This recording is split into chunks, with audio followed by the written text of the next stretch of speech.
Hello, everyone. Welcome to this webinar on teaching migration, sponsored by the Teaching and Learning Anthropology Journal and website.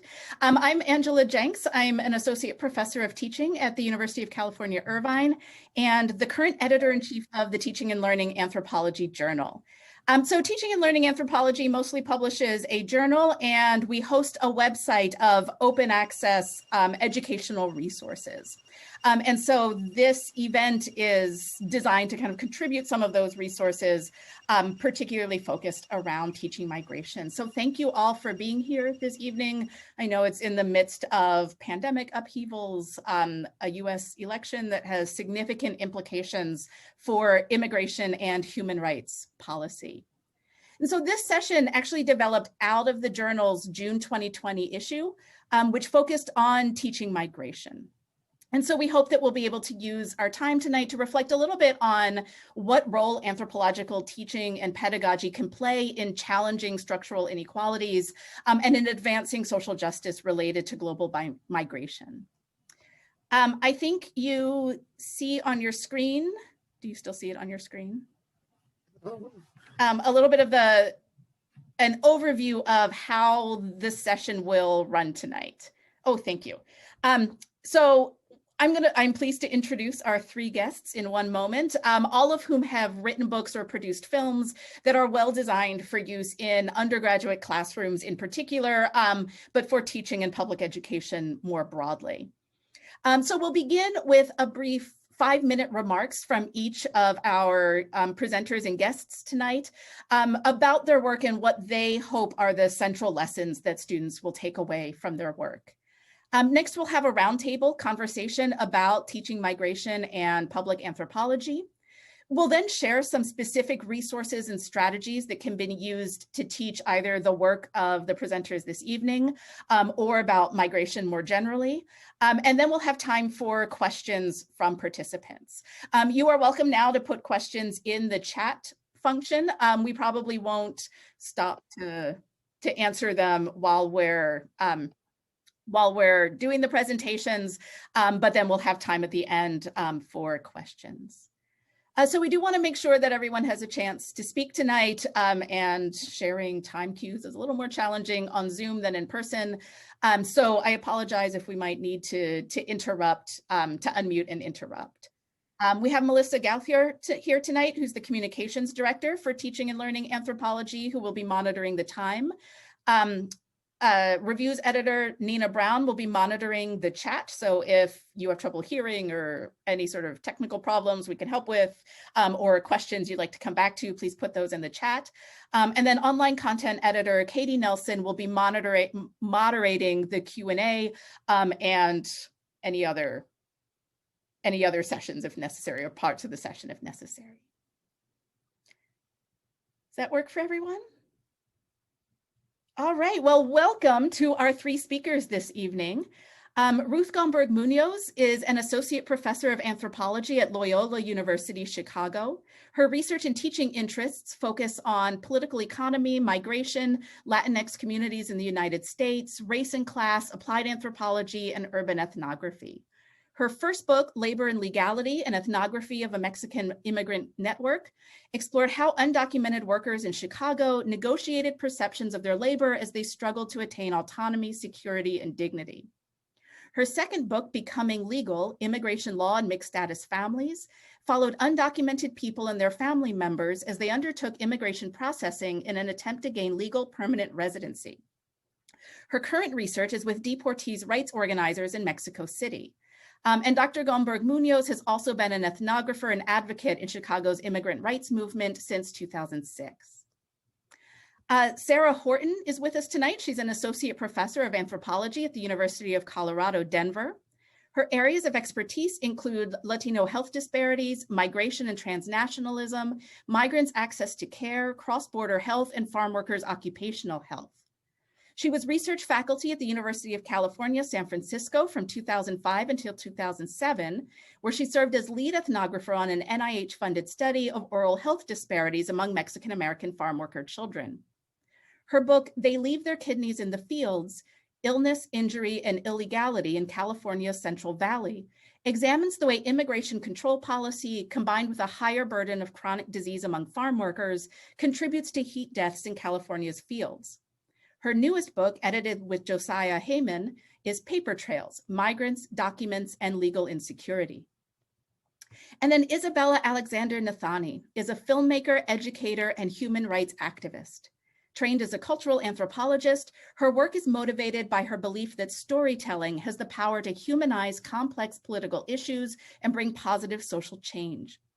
Her recent book, Burning at Europe's Borders, an ethnography of the African migrant experience in Morocco, and related documentary film, The Burning, to come out in early 2021, uncover the human sides of our global migrant and refugee crisis.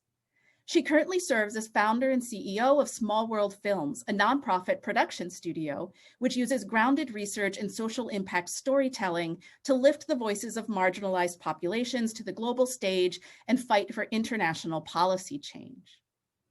So please join me in welcoming all of our presenters this evening. I shall do my Zoom clap reaction. Which is a little anticlimactic, but welcome to each of our presenters.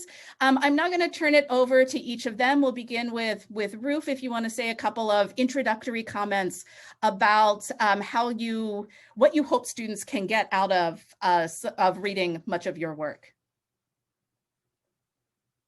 Thank you so much, Angela, and thank you, before we get started, to you and your team for organizing this. This is such a great panel, and as you mentioned, timely, sort of unfortunately timely. I keep waiting for my work to not be so relevant, but anyway, it is what it is. And also, if you hear scratching in the background, one of my four-legged coworkers is desperately and now successfully trying to get in the room.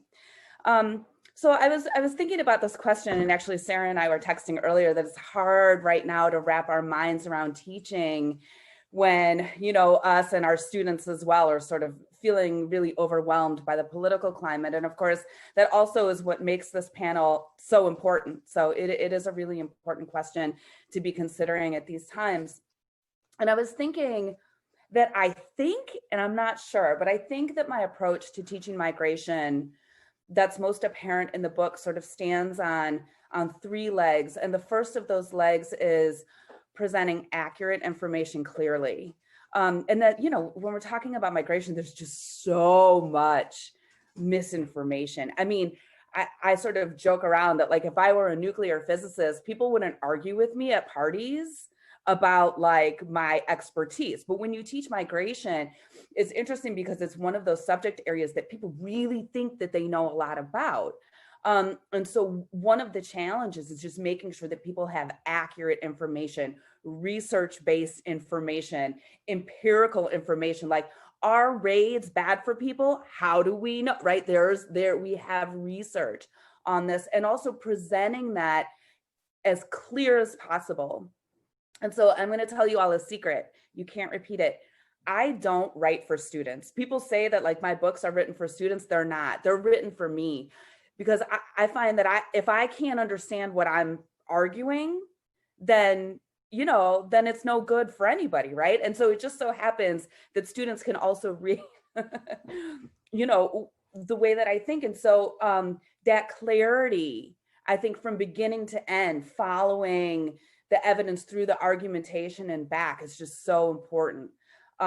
So that's the one leg. And then a second really important leg is context. So not only understanding sort of what's happening, but understanding what the history is. And I go all the way back in my classes. I show them a map of the Western Hemisphere, right? How long have people lived here? How did they live, right? When did borders become, you know, because I feel like our students and us too, we can forget how contingent and recent this all is, right? It seems very natural and inevitable, as opposed to up to us sort of as communities to determine the ways in which we live in the world. And for students to understand that they're empowered as members of broader communities to enact change in the world, I think is a really critical component of teaching about migration. And so then the last thing that's really important is analysis, right? So storytelling, I know, as you know, as Isabella's introduction mentioned, is such a critical component of humanizing, and then but also helping students use those stories to draw out broader analyses of the world in which they live. I think is important. So I try and meet them in the conversation that they're having and then push them to a different conversation. Like, yes, undocumented people pay taxes, but what if they didn't? Would we care? Like, is that how we measure humanity? So like meeting them there and then pushing them a little bit more broadly into a more radical analytical space. So those are my 3 pillars, and I'll stop there and give somebody else a chance to talk. Thank you so much. Sarah, do you want to comment on your work? Oh, you're still muted. Okay, sorry about that. So I really appreciated Ruth's point that accurate information is so key, especially in this environment. And I was thinking about sort of my pillars would be really people, policies, engagement, and ethnography.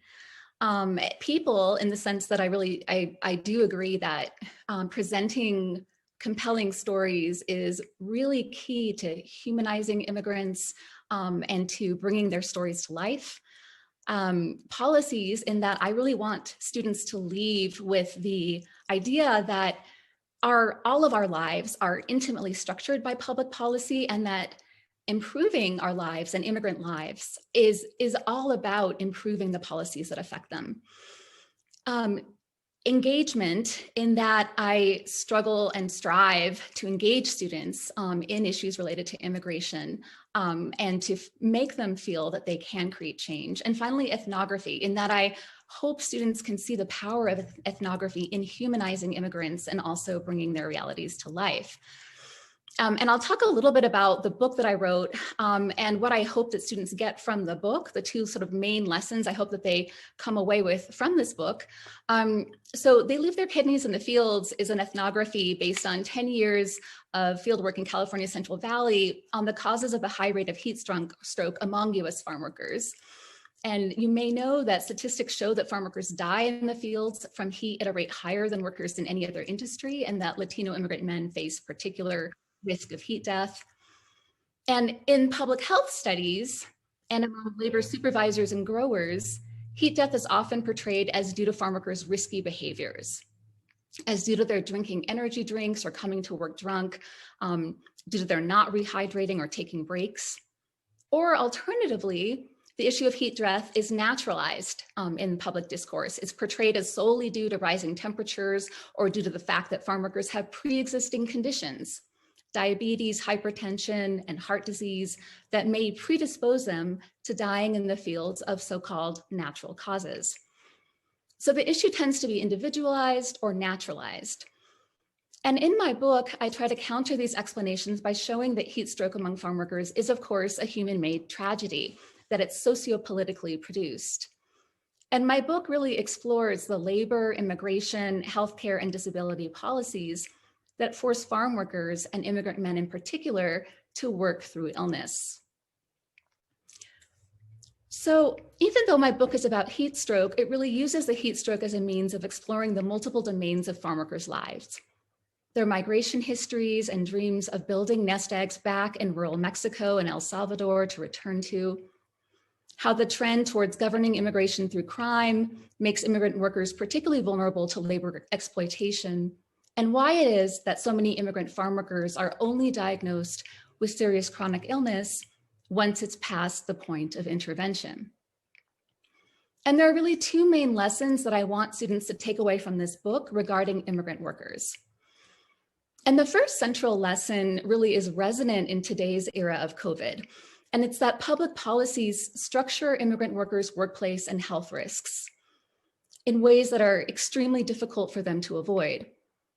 So we see this so vividly now. We know that undocumented workers in farm work and in the service industry are deemed essential workers and encouraged to work even during quarantines and stay-at-home orders. And their positioning in these high-risk occupations obviously helps explain the higher COVID rates among Latinx workers. At the same time, immigrant workers' vulnerabilities allow employers to deny them masks or access to adequate facilities to wash their hands. And we know that undocumented workers, although being deemed essential, are denied a safety net. They're denied unemployment or help through the stimulus. So just as we see in my book with heat stroke, these workers' lack of an economic safety net may force them to work through illness to survive, in turn increasing rates of infection among colleagues. And I think the second lesson I want students to come away with from this book is that a punitive immigration environment gives employers many different levers to use to degrade workplace conditions. We know that punitive immigration policies mean that immigrants enter the workplace with high migration debts to coyotes that they must pay back, or with borrowed papers from individuals of legal status so that they can actually get a job. And the policies, therefore, these immigration policies create a workforce that is extremely exploitable, that is afraid of being saddled with charges of identity fraud or calls to ICE. And this in turn allows employers to avoid paying overtime, to deny workers compensation to injured workers, to force workers to work through breaks, and it creates a race to the bottom. So I hope that students also leave this book with the idea that a punitive immigration environment worsens the work conditions for all workers in the workplace, regardless of legal status. Thank you. And then Isabella, do you want to share a little bit more about your work? Yeah, thank you. I mean, Ruth and Sarah have done a great job of setting up some of, the underlying issues that I think all of us are aiming to get across in our work, those being, clear, accurate information, the implications of public policies on daily lives, and then what those daily lives look like so that students have a name and a face that they can connect to these larger issues, all things that I strive to do as well. I'll talk a little bit about the current project that I've been working on for the past decade, and I've addressed it in various formats through an ethnography that was recently published and through a forthcoming documentary film. Both of these projects deal with the Africa to Europe migration route. And so one of the first things that I'll mention as a goal for this project is simply expanding the lens for students when they're learning and thinking about migration issues. For obvious reasons, in the US, a lot of the focus tends to be on the US border, namely the US-Mexico border. But for students to appreciate that this is in fact a global issue and that there are a lot of similarities between what we see happening at the US-Mexico border and what we see happening at the EU's borders. The EU's southern borders that are guarding African migration, those being Spain and Italy and Greece, and also, in countries like Turkey that are largely negotiating the migration influx from countries like Syria. So simply to broaden that to a global scale and to look at something that is central to this current project of mine, which is the issue of border externalization. So the idea that countries that have traditionally been destination countries for migrants, countries like the US and Australia and those across the EU, increasingly what we're seeing them do is actually push back their border control regimes so that a lot of what's happening is no longer happening within the confines of the US or Australia or the EU, but is actually happening in Mexico and in Morocco and in Libya and in the barrier islands off the coast of Australia. So for students to understand this global phenomenon of border externalization and what is potentially really dangerous about that, as we see the controls being pushed back to countries that have sometimes even lower human rights controls in place than we do currently in the US. The second of those, which connects, is to draw a direct line for students between the issue of immigration, and I look more broadly at both immigrant and refugee flows, and issues of human rights. So in the way that Ruth, you were talking about students understanding how new a lot of this history is with respect to borders forming and immigration laws taking shape here in the US, also students understanding how recent the creation of our international human rights laws are. So how many of those are coming only out of the World War II era, post-World War II era, and understanding that these human rights, migration, refugee, and asylum laws were written really to deal with this very particular crisis of families that were displaced from their homes in Europe and no longer felt safe returning, primarily Jewish families. These laws were not constructed with a global crisis in mind, and they weren't constructed with the intention of them lasting for as long as they have. So what we're dealing with is a broken refugee and asylum system, because it was a system designed to address a very specific issue and is now addressing migration flows on a global scale. The third thing that is particularly relevant to my recent research project is the role of inequality, and specifically of racial inequality, in our migration asylum policies, and in terms of human rights being applied or not applied to those who have been forced to flee their home for various reasons. So the population that I'm dealing with in my work has fled their homes all across the African continent. Some in countries like Sudan and Ethiopia and Central Africa, like the DRC, and in West Africa as well. They're fleeing various drivers, oftentimes conflicting drivers. They might be war and violence, they might be extreme poverty, they might be climate change, but they're all funneling towards North Africa, towards Algeria, Libya, and Morocco as the primary crossing points. And Morocco ends up being the place that is the most trafficked for African migrants and asylum seekers. It's the closest to Europe. It's only about 8 miles by sea to get from Morocco to Spain. But in addition to that, Morocco is home to 2 Spanish enclaves called Melilla and Ceuta, which make it the only place on the African continent where there's a land crossing. There's a land border there. So migrants who don't have, or who have lost the money in previous attempts that they had to attempt a sea crossing, which in all cases is expensive, on average about 2,000 euros these days, can attempt a fence crossing. So there's a chance, on Moroccan soil to make it inside of the internally borderless EU by touching foot in Melilla and Ceuta. So Morocco is really the hot spot for this issue.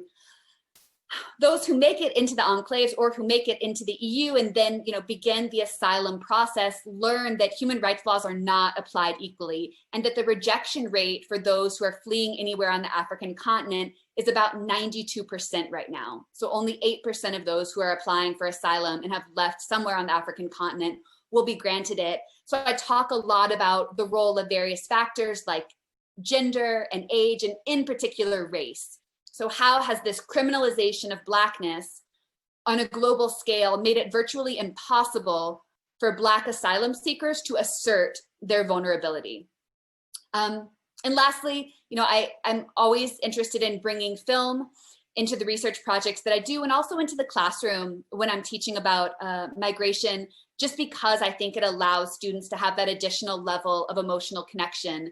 So my suggestion for people when they're using my particular work is to show the film first and let students see these people, meet the characters on screen, and then they can read the ethnography and learn more about the background of these individual characters who appear both in the book and in the film, but also about the larger policies that are shaping their lives.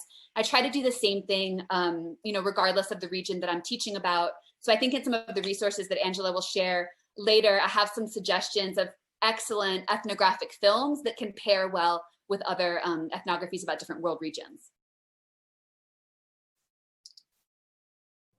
Thank you. Thank you so much. Thank you to all 3 of you. So I have a couple of questions that really any of the 3 of you can respond to. The first one is really about the role of teaching in public anthropology. So all 3 of you have expressed your commitment to and engaged in public anthropology. So you produce academic work on the one hand, articles and books, but then also are producing policy briefs, op-eds, films, collaborative projects, working with the communities that you're studying and also working with at the same time. And teaching really sits right at that nexus in between the kinds of academic goals that we might have and the influencing of the public. And so for many of us, teaching is the most significant form of public anthropology that we do, that we work with students who, for many of us, a lot of students in anthropology classes are not going to become professional anthropologists. And we know that they are there in their one anthropology class. And so we can approach this by thinking about what is it that we wish everybody knew about an anthropological approach to immigration? What role can we play in influencing the public when that public is sitting in our classrooms? And so I'm wondering just what role you see for teaching specifically as a form of public engagement, as a way because I think all of you have talked about how you want your work, and you have done things specifically to kind of have your research inform public conversations and public policies about migration. And so what role can classroom teaching play in that, do you think? Or what roles can it not play? What are some of the limitations of using the classroom as the place to do that? I guess I can talk first, but I don't need to if somebody else wants to. So I just couldn't agree with you more, Angela. I think that teaching is, in my estimation, far and away the way in which my work has the most impact, because we're literally sort of training the future. I mean, like, not to sound too kumbaya about it, but like literally, right? That's what we're doing, and helping students develop critical thinking skills based on, the ability to assess information is just, as we can see, is just hugely important. I'll say, specific to my context, I'm in the city of Chicago, which affords so many opportunities to connect students with community organizations in really tangible ways. And so in terms of my teaching outside of this, so I think teaching in the classroom, really, I couldn't say enough about how important it is. But then even sort of thinking beyond the classroom, I've really been trying to improve how I approach forging connections among the community members who I'm in contact with my students. And so really encouraging students to do things like take on internships, and I give them college credit for that, right? So they don't get paid, but I can give them credit. Excuse me, or volunteering, or, learning to do things like write policy briefs and op-eds and grant proposals, and, work as sort of communications directors for these organizations. And to your point, Angela, about how a lot of our students are not going to end up being anthropology majors, that kind of opportunity for students not only allows them to connect with and work on behalf of community organization, but also allows them to develop particular skills that they might find useful after they've graduated. Like the skill to be able to write a successful grant proposal is one that's in demand sort of in a lot of different areas. So that's what I've been thinking about recently.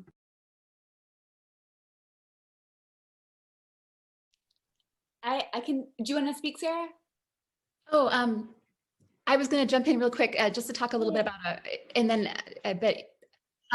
so yeah, just to sort of dovetail with that point. One of the things I was doing in my anthropology of globalization class that worked out really well was to center it on labor migrants' experiences, and in conjunction with that, to partner with a local labor advocacy organization and have students be trained to file claims with immigrant workers for lost or stolen wages over the course of the semester. So it's essentially in the class, students can choose between filing claims or researching wage theft policy in other states, and the whole class becomes really focused on labor issues among, immigrant labor issues, and labor conditions and labor violations.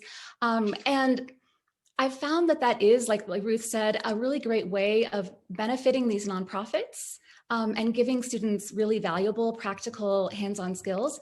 And it also seems to be what students remember the most. So we read Ruth's book, which is great. I mean, it sets up the stage for labor and legality, does a great job of setting up some of the sorts of conditions that that students see. We also read Andrew Gardner's City of Strangers, and we learn about the conditions of labor migrants in the Gulf. And then students are engaged in these immersive projects. But anyway, I would sort of second that point, that seems to be a really memorable experience for students and something that really humanizes the issue. Yeah, I honestly think I do the work I do now because of a class I took as an undergraduate where we were partnered with a community organization, and it was a course where it was like half, classroom study and half, work as interns with the organization. So I will also second that being very impactful and memorable. I was just going to throw in there that my favorite teaching experience was one in which I had applied for a small grant through a teaching center at Emory University, which allowed me to give a stipend to a number of migrants, refugees, and asylum seekers in the community. And I had small student groups in the class who were each partnered with an expert who was, someone who was a migrant, refugee, or asylum seeker. And they worked together to design projects. And I think that worked really well because it allowed the students to bring in their own expertise and to address issues that the experts helped them identify as issues that were actually pressing, because we all know the challenge of someone from the outside trying to decide what a problem is within a community that they might not be a part of. But it meant that I had, pre-med students and students who were going to go on to law school and students who were going to go on to be filmmakers, and they were each able to take their own angle and find an issue, that connected what their passion was and what they would, in many cases, go on to do as professionals with the migrant and refugee crisis, so that they could see that, regardless of what you will become, very few of them being anthropologists in the future, regardless of what you're going to become, there's a reason why this, is a critical issue for you to understand. And I think that human connection made it a memorable class for all of them. So. Yeah, thank you. Those are really, I think, important points about how, because you all kind of started the introduction with this importance of kind of connecting personal experiences with public policy, but then actually trying to figure out how to help students connect with policy and understand policy, and having them be involved in some of these community organizations, and then think of, I'm sorry, I got muted somehow, but think about the roles that they can play in policy making, in whatever kind of future careers that they want.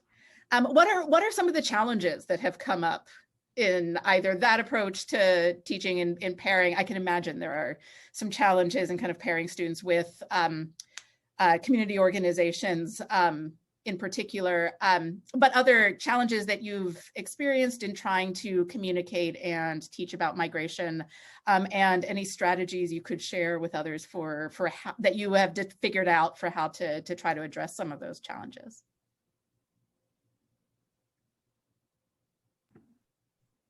I mean, I think one of the challenges is having students think that like writing policy documents is the answer. Just to be honest with you, I think, one of the things that I have to work with my students really hard on is not falling into the sort of model immigrant narrative trap of like, well,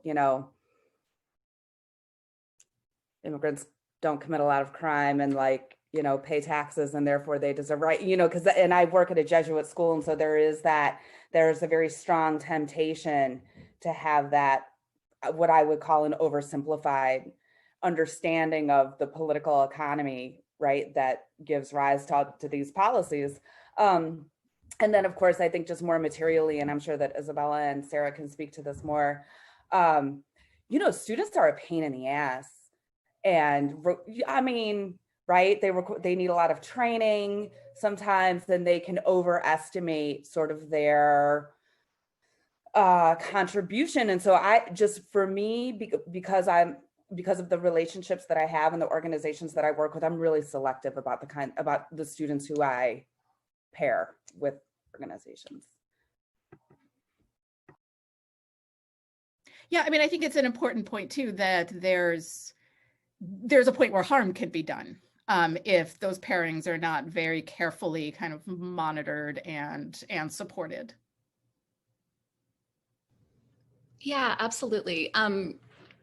I think in my class, one of the things that did happen was, Colorado is a purple state. And I have students in my class who have very different views on immigration. And there have been times that I've had students who I felt have had sort of hostile views towards immigrants working on these projects. And so working with immigrants isn't one of the only things that students can do in the class. They also can research policy, but there have been times when I've had to sit down with students and tell them that their behavior was not appropriate. In one case, it was with a translator. And this student said some really derogatory things to this translator. So I had to sit down and actually talk about it. You know, in some ways, this forces some conversations that need to happen. So in some ways, that was constructive perhaps for the student, certainly not for the translator. But I think this kind of gets in another issue that I've been really thinking about a lot, which is, I think in the past year, I've noticed my students not actually wanting to disagree openly with me in the classroom about issues regarding immigration. And it seems as though because the situation has become so politicized, there's kind of the students who disagree with me have been, in a sense, silencing themselves more, which bothers me because hearing their voices is a way to engage with them and to have a better discourse. So I'm really curious as to whether others have thoughts about icebreakers that are ways to engage students. Of course, you have to start, you know, obviously with rules about civil discussions and open dialogues. But I do think that icebreakers to facilitate an open discussion about immigration are even more important in this climate. Thank you, Isabella. I know we lost you there for a moment, but wanted to give you a chance to add anything. Oops.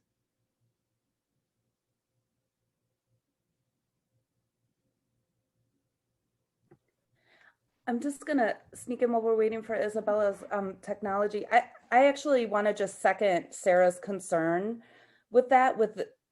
In my mind, there are two issues. It's silencing, or, you know, sort of self-silencing on the one hand, and two, encouraging divergence without tolerating racism. And so that's something that I really struggle with, and maybe that's something we could talk about later.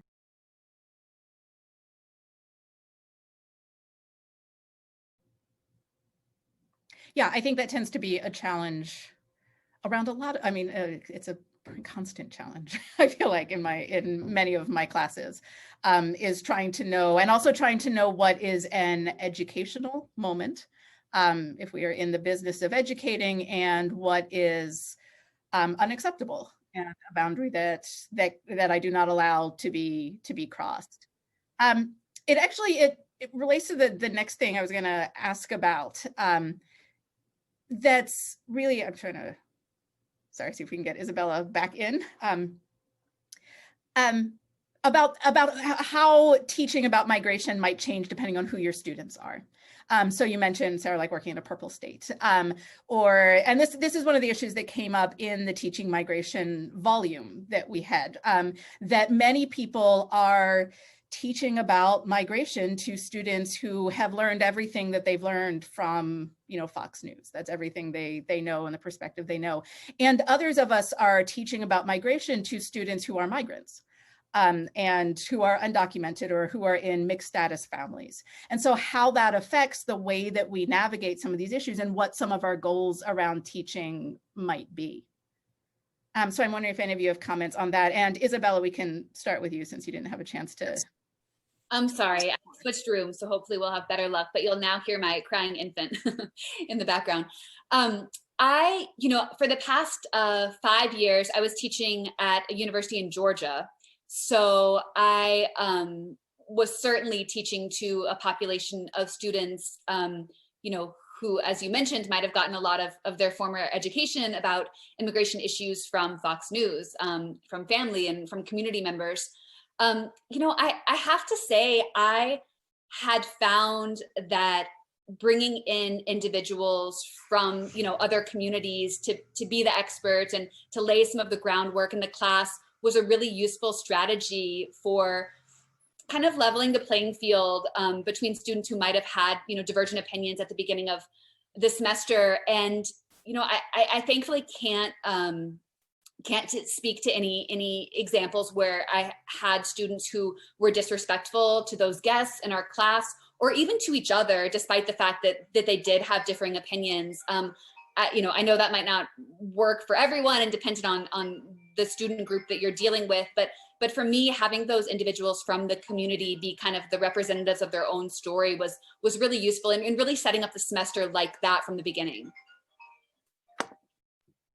Can I ask a question? Isabella, like how difficult was it for you to find community members where you were in Georgia who were, and I know you said you paid them stipends, is that, and so can you talk a little bit more about how you did that?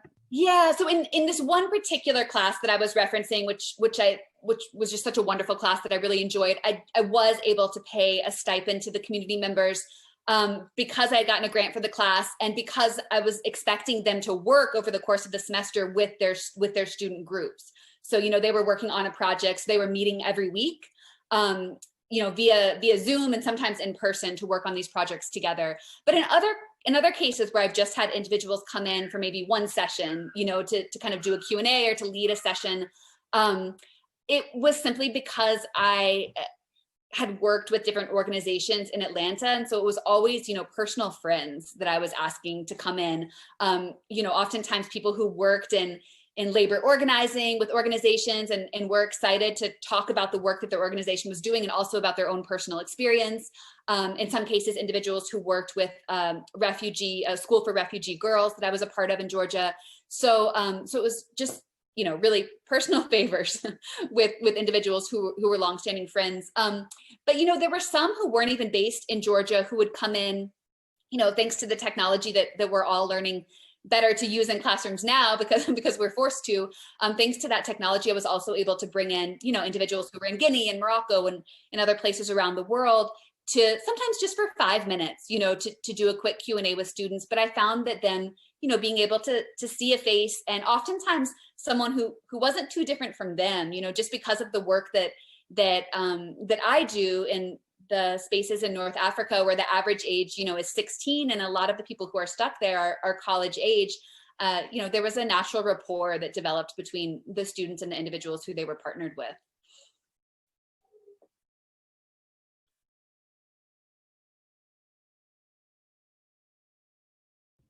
Thank you. Any other comments to add, Ruth or Sarah? So we wanted to leave time to open this up to questions from others who are here today.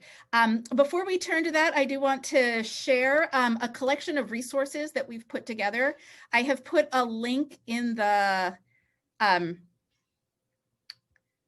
chat. I'm also going to just share my screen quickly here and can show. So this is a collection. Obviously, we have a short time here today, and there are many more issues related to this topic. But we hope to leave you with some actual concrete resources that can be used. So this document includes a little bit more information about each of the presenters' work, including links to some of the teaching guides that have already been created for those works. I'm going to scroll through. You can see those here, kind of descriptions and some of the links to guides, and then a selection of teaching strategies and resources. So examples of what an ethnographic interviewing project might look like, and different interviewing projects. One that was designed for students who do not have much personal contact with people who have migrated, and one designed for students who are migrants themselves or whose families are. And so the way these projects might look different. Some role play activities, for example, around this one puts students in the position of an immigration judge who have to figure out whether or not determine extreme hardship. This one, students have various passports from various nations, and it walks them through like what the experience of movement around the world is like, depending on the passport that you have, raising issues around citizenship. Some of these assignments are for longer papers in different contexts, doing a review. This is another one that's about reading Sarah's book with students who are from farm worker families. Katie Nelson has put together a collection of activities for use in teaching Isabella's book, for example. So these are all linked in here, along with examples of the kinds of assignments that can be used for advocacy, to really encourage students not only to learn about these issues, but to actually learn skills that they can use to do something about these issues. And then an assortment of kind of other resources. You can find the document here. We'll also post it on teachinglearninganthro.org, where we have a collection of open resource topics about open education resources, excuse me, on a variety of topics in anthropology, but we'll post this with our migration one. So I do want to leave time then for questions from anybody else who is here today for our participants. I'm going to stop sharing my screen. I am going to change this so that you can unmute yourself to talk, or feel free to type anything in the chat if you'd like to.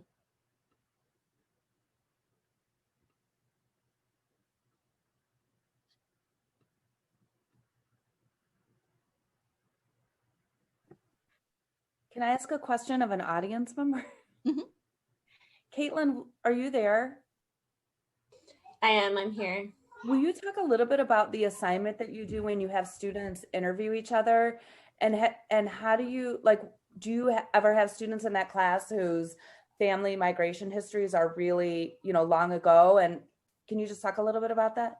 Yeah, so yeah, I'm actually doing it. Oh, did I freeze? There I am.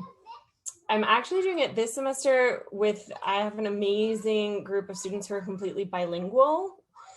And so that's a very different population and very self-selecting. So almost all of them are either immigrants themselves or children of immigrants. So they actually didn't interview each other this semester. They interviewed their parents, their tias, their husbands, their, whoever. Because they basically were like, why is someone going to interview me about the interview I have to do with my dad, right? So we changed it up a little this semester, but yeah, in past semesters, sure. I always have a few students. I'm at Cal State Long Beach for people who don't know me. So Southern California, most of my students are identify as Latinx and are first generation students. But I always have a few who don't know a lot about their background or can trace their background to like early 19th, late, sometimes early 20th century. And so they talk about it in terms of some of the earlier readings we do in the course we read usually a piece from Impossible Subjects and May Nye about the 1924 Immigration Act. So they talk about it in terms of the quotas and national origins. We also read a piece from Paul Spickard's Almost All Aliens about assimilation as Anglo-normativity. And so they talk a lot about that. And so a lot of them talk about, they're all undergraduates, thanks. So they talk, and I challenge them to think about how their family story either challenges or in some way problematizes the sort of assimilation narrative. So even those who came from, who have to trace their story back more generations can still try and challenge that assimilation narrative in some way. But this semester, they're like mind-blowing, the stories. They're amazing. And we're online, so a lot of them are like video interviews with themselves or with their relatives, and they're just, it's awesome.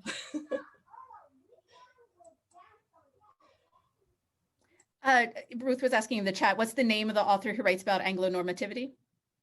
Oh, Paul Spickard? I'll put it in the chat for you.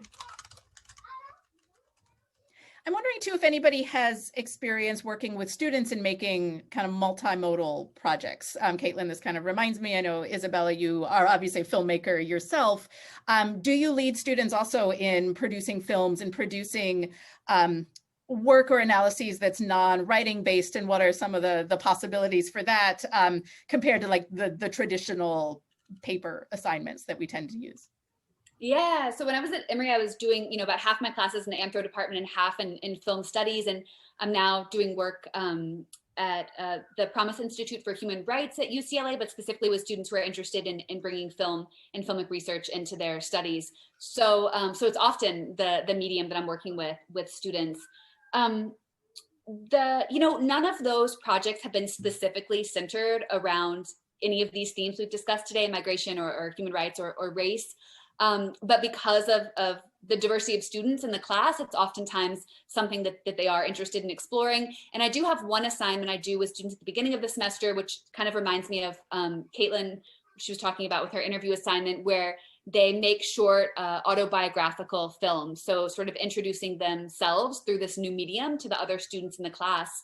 And, you know, this often ends up being an exploration of their roots and their own story, but also their family story.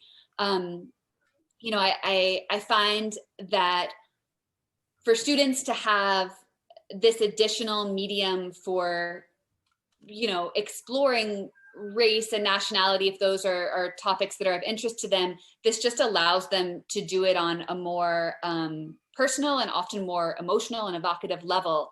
I also, in my work, you know, I always practice community filmmaking, which means that the individuals whose stories I'm telling are also part of the team, and they're filming and they're part of the creative process and editing as well. And so that's, you know, been an additional way for people to unite around a project who certainly don't have the same, you know, research training, often don't even have the same linguistic background. So it's been great to see how, you know, even outside of the classroom, teams can come together in a collaborative way. You know, filmmaking is inherently a collaborative process. And so I think that there's a lot of possibilities in there. I'm also always happy to, you know, for anyone in the session today who's teaching migration, I'm always happy to drop in for a Zoom session in your class and talk to students specifically about film. I know increasingly there's often an interest in students, you know, about sort of picking up the basics of filmmaking, and the technology has made it really accessible to us all these days. So.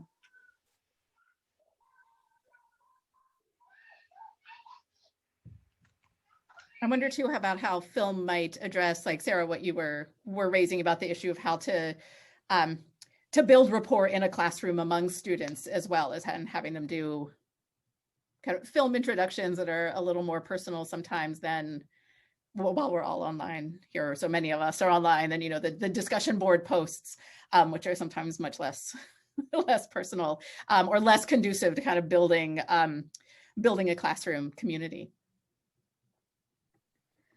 I did something for the first time this semester, mostly because I just was sort of coming to realize how overwhelmed my students were feeling. We're all online. But anyway, I don't know if any of you have done an unessay before. Have you heard of an unessay assignment? I'm doing one this semester. So this is my first foray into unessays, but yeah. No, I don't know what it is. What's that? I don't know anything about it. So the basic premises, and if you look it up online, none of this is my idea. I stole this from a colleague who stole it from the interwebs. So, but basically the idea is they can do anything that they want if it shows that they're engaging the material, except for write an essay. Mm-hmm. So I had students do paintings and crafts and sing, like create song, and it was really, really, really cool to see them engage with the material in a creative way that it allowed them to explore and express talents in the class that they wouldn't have otherwise had the chance to do. So if none of you have tried that before and you're willing to be sort of, it's hard to grade them, I will say, right? But it was really fun to see students do all of these different things in the class. Yeah, we have an article in a teaching resource on essays in particular, as well as a link to a rubric as a way of grading, but yeah, they can be difficult to evaluate for sure.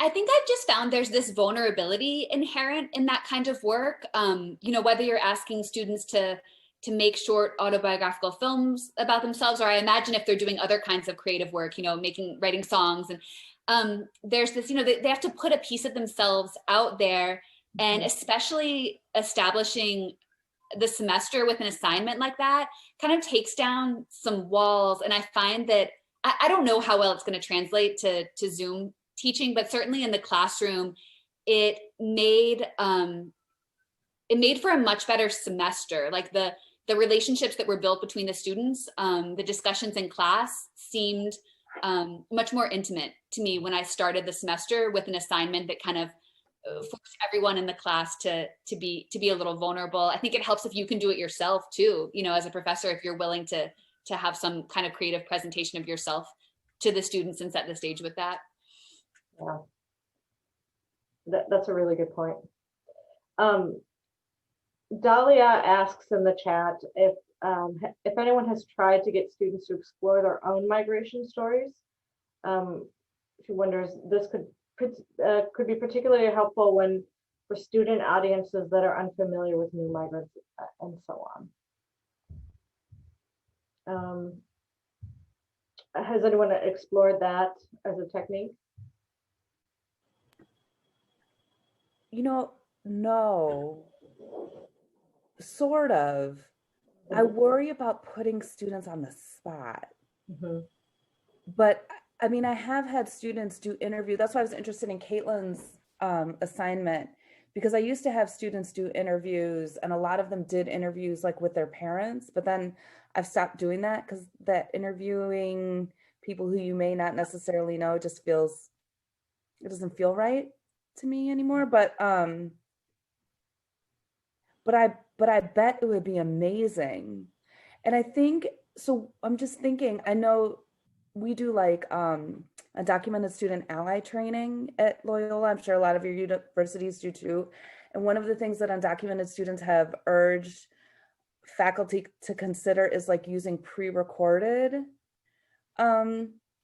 storytelling so that you're not asking students to disclose information. So I think that there are databases, but There's actually a link to a couple of collections in that resource document.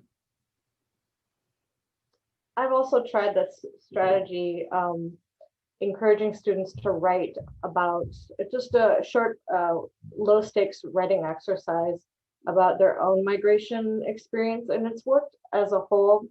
But you always have you always have to have kind of a way out as well for students. So, you know, some students are adopted and or don't have a lot of information about their family background, or identify primarily as American Indian, or, you know, there's always these circumstances, or just don't know much about their family origins, although most people do.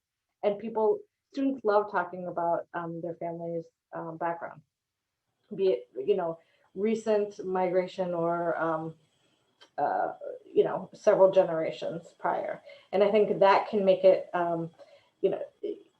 getting kind of those reluctant students to be thinking more like, you know, that we are all migrants, you know.